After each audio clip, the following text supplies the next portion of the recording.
Part of the reason why I dance a lot is partly because sometimes I'm too scared to say hello to people. What is a word of advice? Is it something of a warning, or how to live your life? I guess sometimes it's one of the few things that gives me a bit of confidence. But sometimes, Jeff, I think you sell yourself, like that, even though you're doing it. Maybe I do, maybe I don't. Yeah? How many people know about you, Jeff? How many people know Big Jeff? That's my form of social life, basically. Some people go down the pub, I go to gigs. Words act like guidelines of how to live one's life. But hold on, where the hell was mine? As I fell, a dysfunctional life falling between the lines, with the tick-tock not quite right in the head. He can actually see sound, he sees sound as colours. I think it makes the imagination a lot stronger. But when you do drugs, and you can you can see sound and shit, what happens to him when he does drugs? So would it change his perceptions, or would it just like he doesn't do drugs? How do you know it? And everybody seems to know because he goes to a lot of gigs and dances at the front, shaking his head around. He always puts a smile on my face. I wish there was more people like Big Jeff at gigs. It's nice to have someone who just doesn't stand there staring at you for your whole set. He can definitely sometimes lift the spirits of a nervous touring band who think they've got a die-hard fan on their hands. Can't fault his enthusiasm and dedication, but I do find him a bit annoying. He's nice, but distracting. So the people who pay to see a band often get their view obstructed and inhibited. Summed it up better than anything could have. Me struggling to glimpse glory, Jeff in front, basking in it.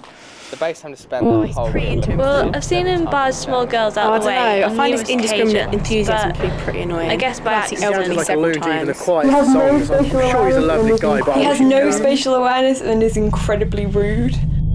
I have been accidentally kind of shoving people out the way kind of thing, but if I ever am kind of rude to people, then I've always got to kind of go and apologise to them. Just wanting to say hello is almost like a mission impossible, without me being dwarfed by this inflatable figure I hide behind. I mean, people do see me as like this kind of party wild guy.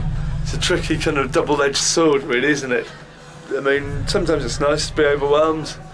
Sometimes it's a bit kind of disconcerting because it's a bit like, oh, these people coming up to you going, yeah, you're a legend, and a bit like, quick high five, and then just like, not being too impolite, but bugger off. I'm like to say, I've been mistaken for you. But he actually blanked me, completely blanked me, and went away from me and didn't want to speak to me. Generating a sense of fear and social paranoia that will dominate. I find it really difficult to be in house parties in general. I find, even though there are loads of my friends there and there's loads of people I knew there, I just didn't know how to connect. I wish I had the amount of confidence Big Jeff has to not give a fuck.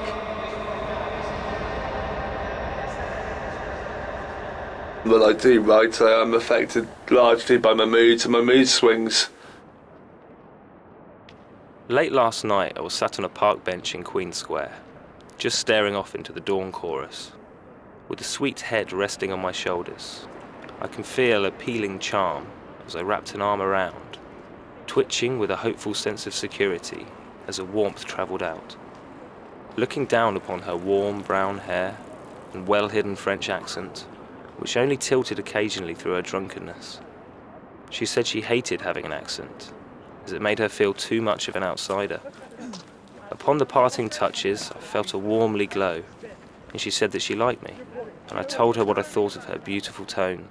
Just regretting letting go without exchanging numbers, I took a stiff breath of warmth, just pausing to think.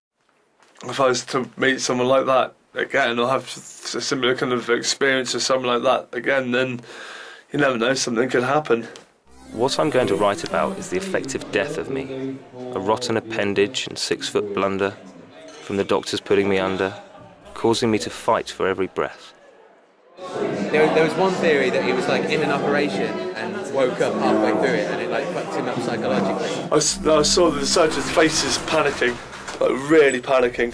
To spend nightmarish days and nights, having tormented dreams split of psychotic realities, as morphine and 5 penicillin was slipping through my body.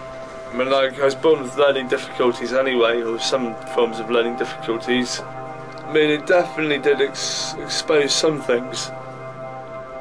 Black cloud flew down as he collapsed from an aneurysm in his head, causing him to bleed out red, slumber comatose till dead.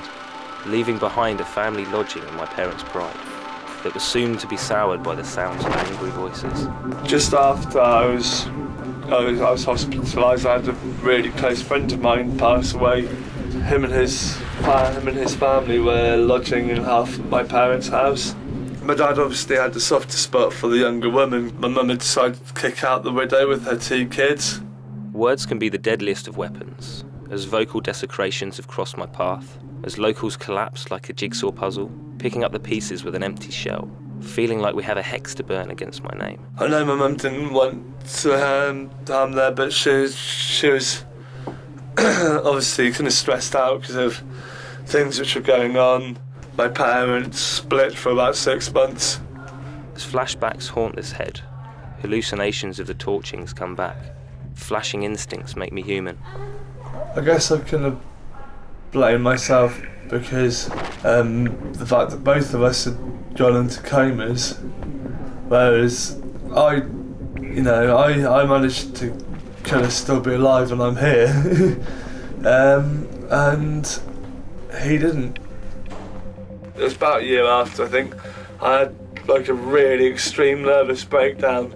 Just spent one night just being mentally unstable, and I tried to kind of shave my head off. As conversations of a serious nature in emotional states, I could communicate with this pen and paper, leaving around lyrical notations of what was playing up in my thoughts. But the one thing which helped me kind of get through it is the fact that I'd learned how to write lyrics, on bits of paper, and I'd accidentally leave them around the house, and my parents would kind of come across them and they'd be like, wow, that's what you're really feeling today. So it'd be nice to find someone that does share some of the same interests as me, so that I wouldn't be just on my own whenever I kind of go out, that I'd have kind of someone with me.